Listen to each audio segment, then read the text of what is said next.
কুৱেশ্যনটো চাওক কি কৈছে সমান জোখৰ 4ডাল পাইপে এটা পানীৰ টেংকি 2 ঘণ্টা 27 মিনিটত ভৰ্তি কৰিব পাৰে সেই টেংকিটো ভৰ্তি কৰিবলৈ 7ডাল পাইপে কিমান সময় ল'ব এতিয়া চাওক আমি কি কৰিছো কেনেকৈ কৰিম 4ডাল পাইপে এটা পানীৰ টেংকি 2 ঘণ্টা 27 মিনিট 4ডাল সলিউশনটো কৰি দেখাইছো সলিউশন 4ডাল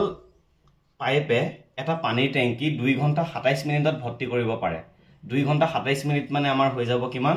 147 মিনিটত কি কৰিব পাৰে এটা পানীৰ টেংকি ভৰ্তি কৰিব পাৰে সেই টেংকিটো সেই একেই কামটো কৰিবলৈ 7ডাল পাইপক কিমান সময় লাগিব আমাৰ 7ডাল পাইপক কিমান সময় লাগিব টাইমটো আমি x বুলি ধৰি ৰাখিছো নিশ্চয় বুজি পাইছে মানে 4ডাল পাইপক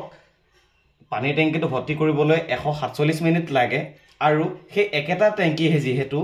আমাক পাইপ দিছে কিমানডাল 7ডাল দিছে আৰু 7ডাল পাইপক কিমান সময় লাগে বুলি ধৰি ৰাখিছো x মিনিটত সেই একে কামটো কৰি দিব পাৰে এতিয়া আমাৰ সমীকৰণটো হৈ গৈছে এতিয়া আমি ইকুৱেশ্যনটো কি কৰি দিম সমাধান কৰি দিলে আমাৰ উত্তৰটো আহি যাব এতিয়া চাওক 7 ৰ লগত x টো কি হৈছে পূৰণ এফালে হেলে কি হৈ যাব হৰণ হ'ব 4 * 147 ডিভাইডেড বাই 7 টো l লৈ গুছি আহক সমান কিমান হ'ব x মানে হৈছে 7ডাল পাইপে লোৱা সময়টো গতিকে 7 এ 147ক 7 2 * 14 7 1 * 7 গতিকে কিমান হ'ব 4 * 4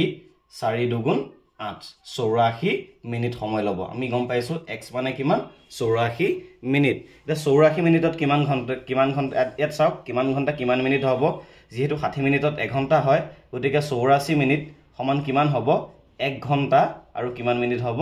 24 মিনিট গতিকে আমাৰ যেটো শুদ্ধ অপচন আছে আমাৰ বি অপচনটো কি হৈ আছে ইয়াত কাৰেক্ট হৈ আছে